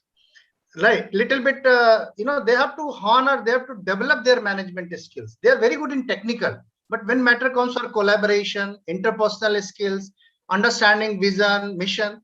So these are the skills. What I realize that it requires, you have to encourage them to learn these aspects of life as well. So possibly that will help, because 48% of the companies are struggling, and they're investing lots of huge resources and money because people are not ready to change, and the managers are being blamed for that. However, managers don't have to do anything. You have to develop them, you have to make them learn, so that once they are also learning your management thinking, possibly you are in line with your vision, your mission, and your strategy. So this is one gap which is very, very common, especially in the technical industry. Yeah. So I would like to go. Thank you, Rajendra Saab. So I would like to go Thank you, with sir. S652. Please, sir, please tell me your name. Yeah, it's a very technical name. Yeah. Please open your camera. Sorry, open your mic. Myself, Devendra Bimda, and I am working with Toyo Inc. India Private Limited in Dahej, Gujarat, as a HR team leader. So, first of all, thank you for such a wonderful session. I don't have any question for Chandan Ghosh Sab, but Sab, I will request you to just give tips on two things. First is attitude change, and second is patience in leaders. These two things, I want that you just give tips on this, because this is very important for the leader and leadership. Absolutely, sir. I mean, you have picked up two very, very important issues. First of all, in our professional life, there is so much of stress today, right? I'm sure all of us, we have, those who are working, they understand that this is something which is really burning themselves. Many people become sick, right? Because of the stress. And why I am saying that, because you mentioned about patience, right? And I have experienced that many a time. I used to get agitated when somebody said something to me, disagreement, etc. But then the hard fact I learned is that there is no point, because not everybody will think the way I think, right? So there we have to find our own way. When that exchanges happen, how do I keep my patience? How do I keep my cool? Some people I know that they have a few mantras which they quietly, silently churn out inside. Some people has a way that okay, let us take a break, have a cup of coffee, and then come back and join the discussion. So there are no standard guideline for this, but it is so important subject that's why I said, you have to know yourself first. You have to know that what gives me mental peace, what gives me patience, right? And how can I be cool in a very, heated debate and discussion? So if you know your way, that's it. Practice that. I had my own way. My way, let me tell you this. After the whole day's work of stress, I used to come back home and I used to be very tired because of the stress. Then I changed myself. While I was coming back from office, I used to, put my earplug and listen to music. Listening to music, cools you down. That's my way. Anytime I have, even in family, you have your difference of opinion with your wife or mother or anybody, right? I also have that. I am also a human being. What do I do? After that, I listen to music.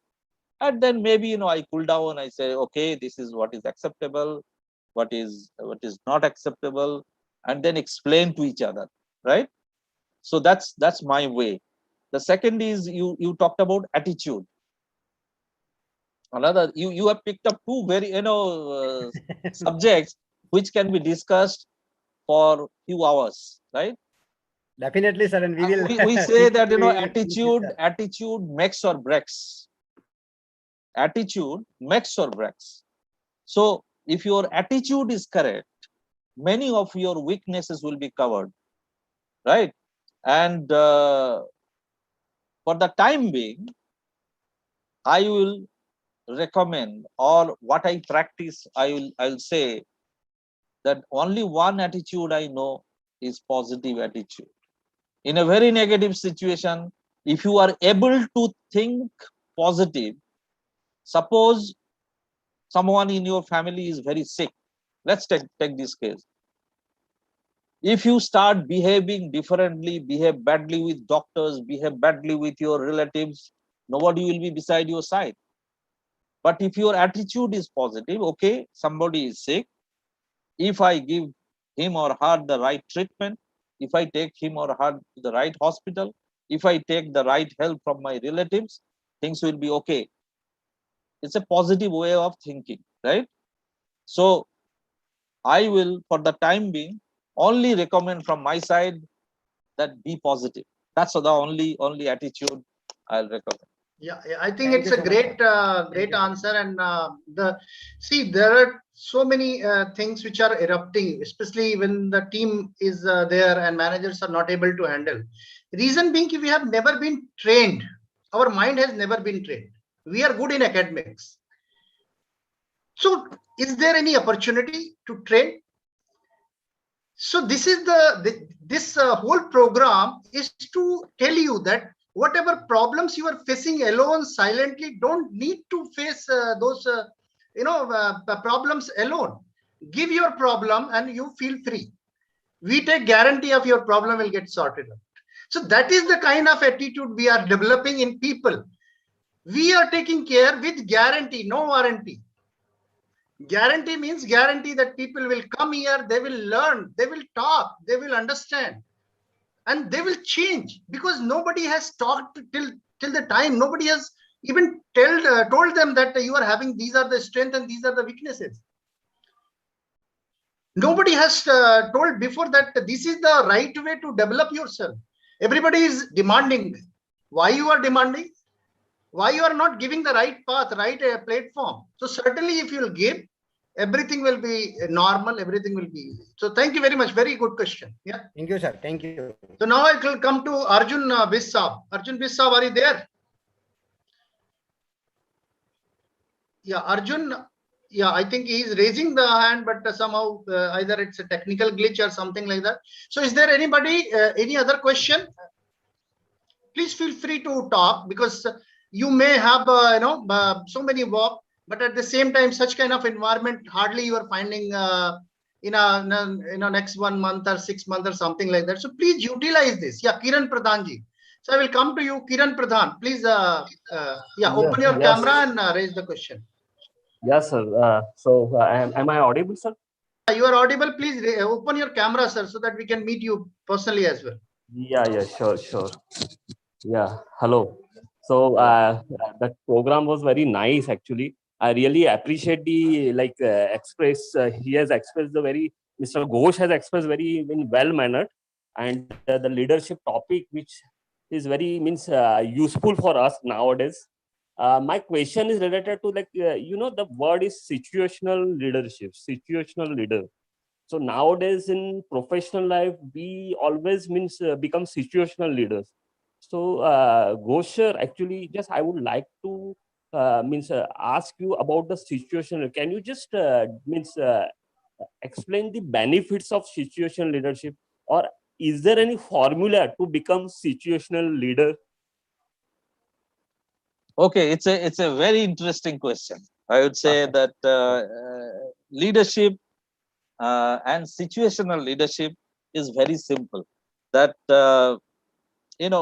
as I said, leadership is not defined for any designation of people. Say, for example, if you have a hierarchical structure.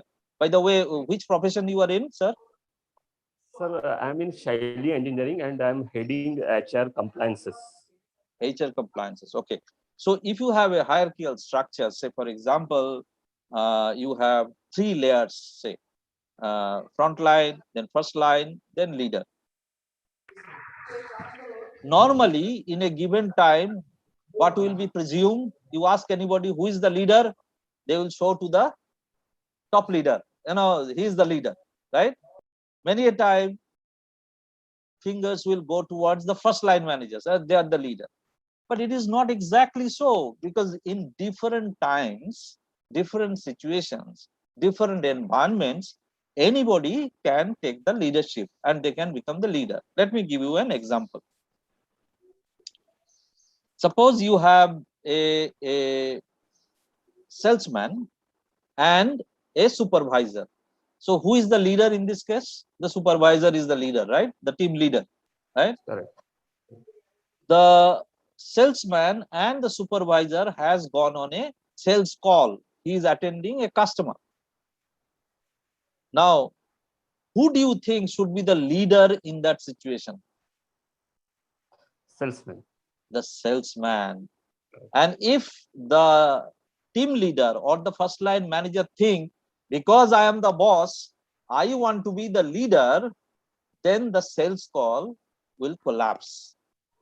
The situational leadership commands or demands that in this situation, the boss has to let go the leadership to hand over the leadership to the salesman.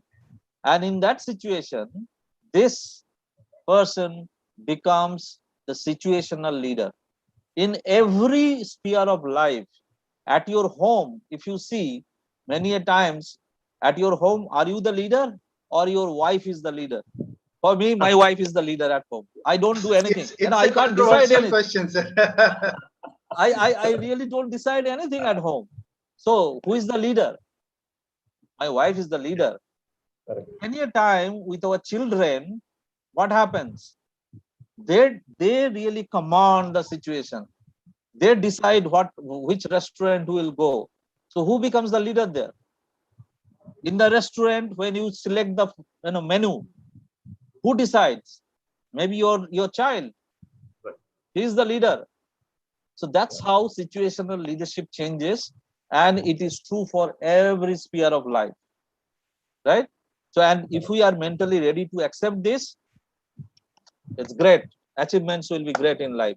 If we don't accept, all kinds of problem, I can tell you, will come in. Correct, sir. Thank you very much, sir. Yeah, excellent way to explain the things in such a simplest form. Even it is helping us to redefine the leadership in every situation. So yeah, so I would like to request some other participants. So please raise your question.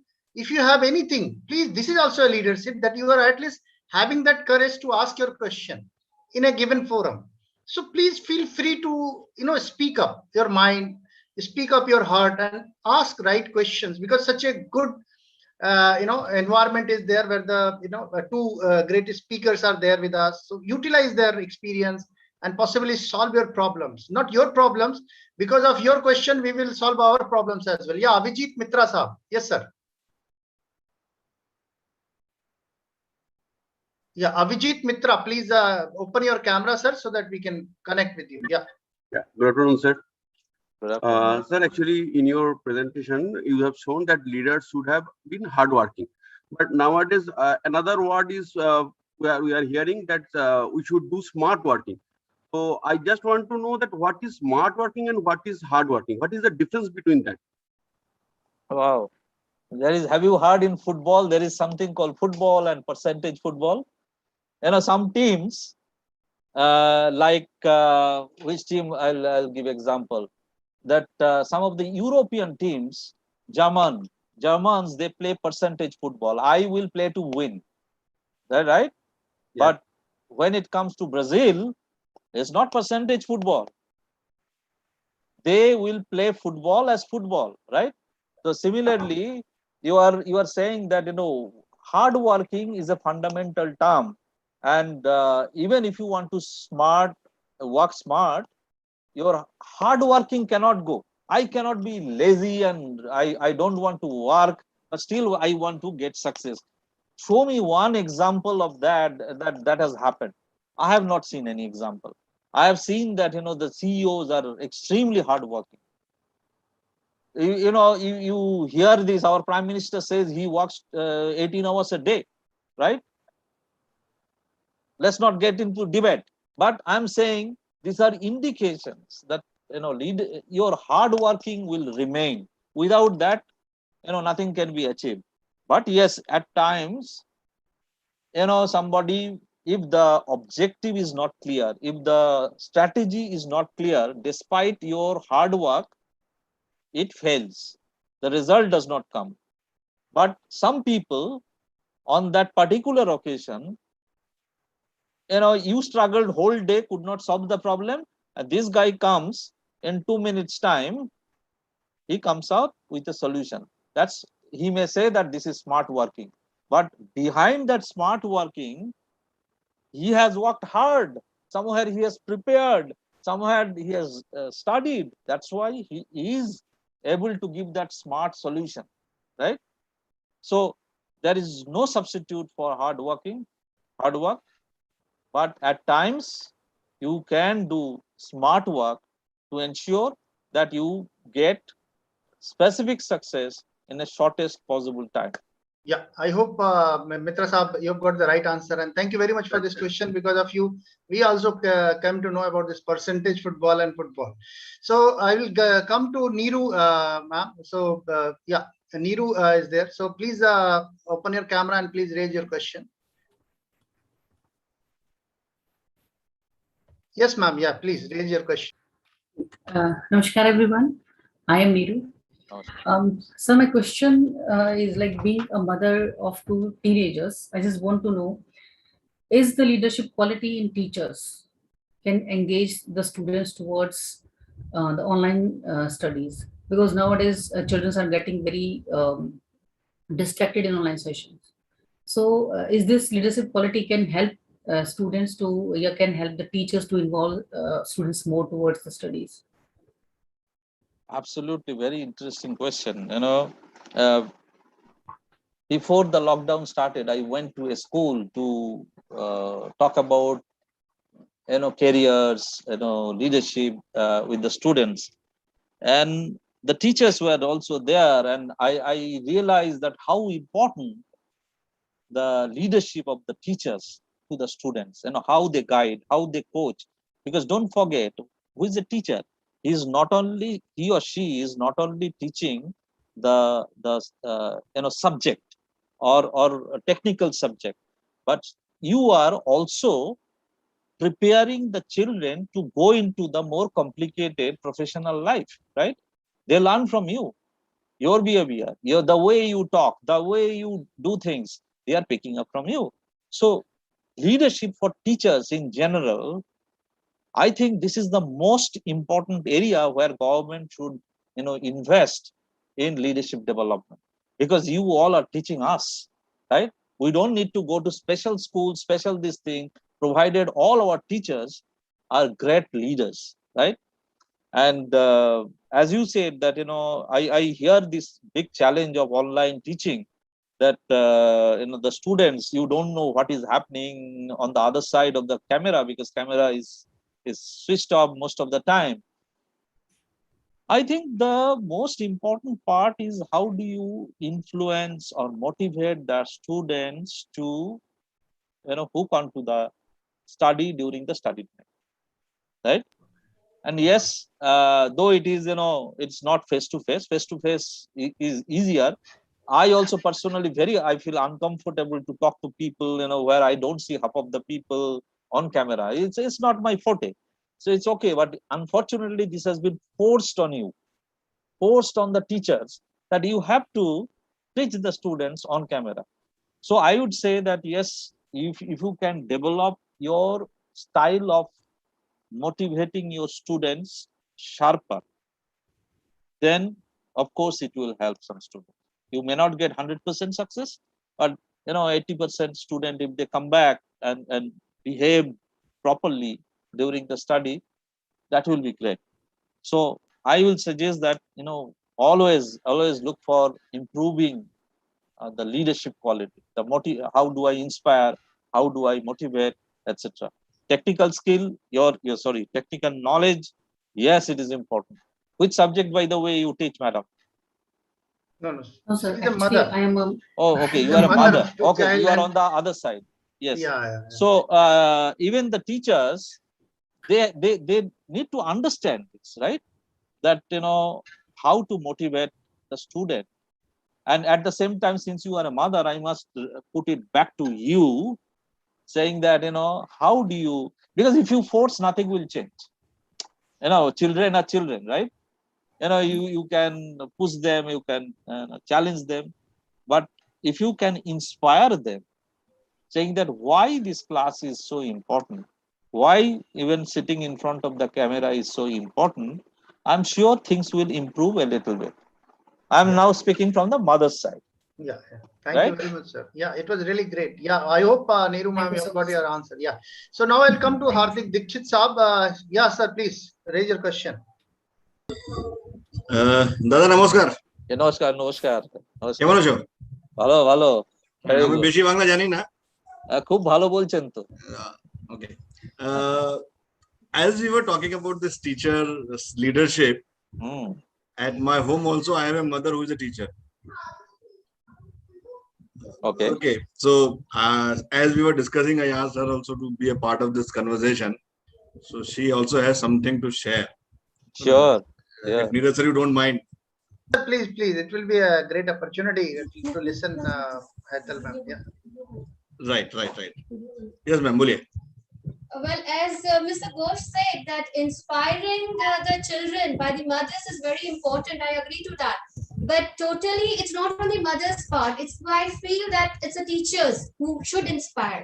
Your gestures, the way you speak to them, the way you help them out with their problems, like if they're having any network issues or maybe any family issues also at that time. It depends on us teachers how we should settle them down. Because I've been doing this past 1.5 year online classes, I've noticed that teacher plays a very important role. Now, when I have a batch of almost 82 children. But when I see this, when I just get 62 children, I get worried about them.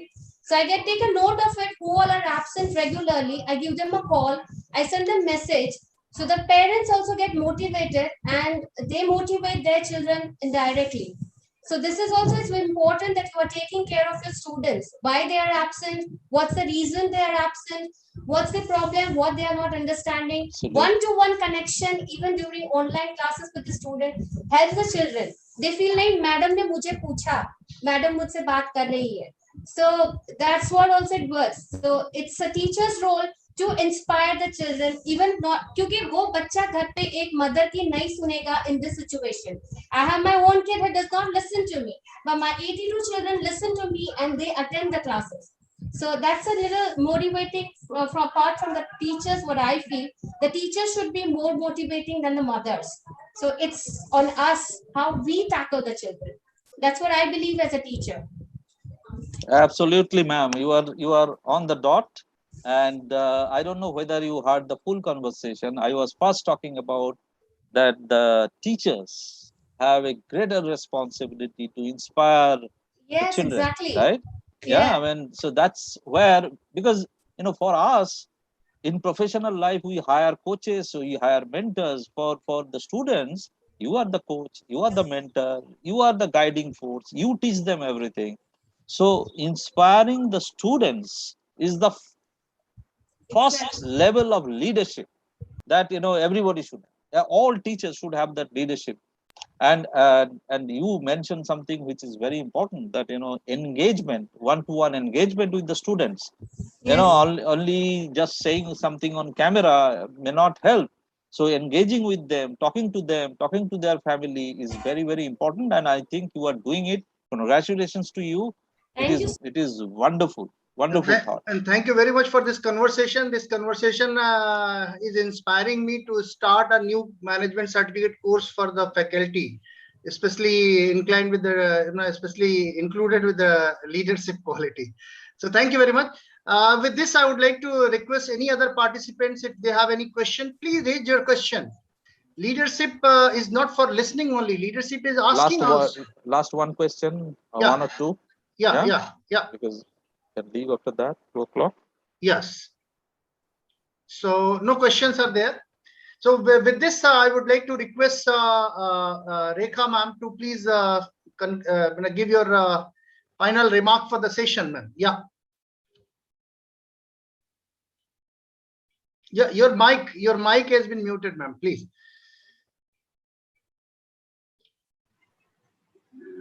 The session was very interesting. Even I was enjoying it. And I thank both the speakers, Ms. Archana Khurana as well as Mr. Chandan Ghosh, for inspiring our participants with their speech, as well as, see, someone had raised this question. They are just promoting their product. That is the management certificate course. It is not that. It is both. It is a win-win situation for both. We want you to learn. And naturally, if we are selling something, we have to sell it through advertising. We are not selling exactly. You cannot say we are giving you some product. We have to tell you about that product. What are the points which we are trying to highlight? And at the same time, we have such a good speaker like Mr. Chandan Ghosh, who gave you such an inspiring lecture on leadership. He has talked about the basic concept of what is the leadership and what are leaders, one who can inspire us. And I think he has done a great job. And especially the concluding question and answer session was very interesting. All your queries were answered very successfully, and I think all of you are satisfied with his answers. And with this, I once again thank Mr. Chandan Ghosh and Ms. Khurana for their beautiful presentation. Thank you. Thank you very much, ma'am, for your valuable words. And still, one thing I know, if something is new to the world or something is really important to the world, it should be presented to the people for whom this new thing has evolved. So Ministry of Education, NEET, AICTE, under this scheme, they have brought this new concept of management certificate course where anyone can take get the management skills or learn the management certification. So information is one part which should flow. If it not flow, many a times many of the people will struggle. It's one of the way to inform people by informing them. Somebody may be taking it in a very good manner, and they may grow in their organization. They may grow very fast. They may take the foreign assignments or whatsoever. Somebody may remain there, whatever they want to do, something like that. It's depending upon their own mindset, attitude, or patience level. So again, I am coming back to Archana Khurana, ma'am. Are you there? Yeah, Archana Khurana, ma'am, are you there? I think maybe network issue or something. So anyway, I will come back to Chandan Ghosh, sir, for your concluding remark for the session. Yes, sir. No, thank you very much. I really enjoyed my time talking to people. I enjoy talking to people, and but perhaps this is not the best mode that on camera we are talking. Maybe we'll have opportunity to meet face to face very soon. Maybe the COVID world will change very soon. Pandemic will be over. Let's all remain positive, and I wish all of you a great professional life. And if I can help in any way, please feel free to contact with me. Thank you very much, Neeraj. Thank you very much, sir. Thank you. And for all the participants, by Sunday, you will get your certificate. For that, I will be sharing a feedback form as well through your email.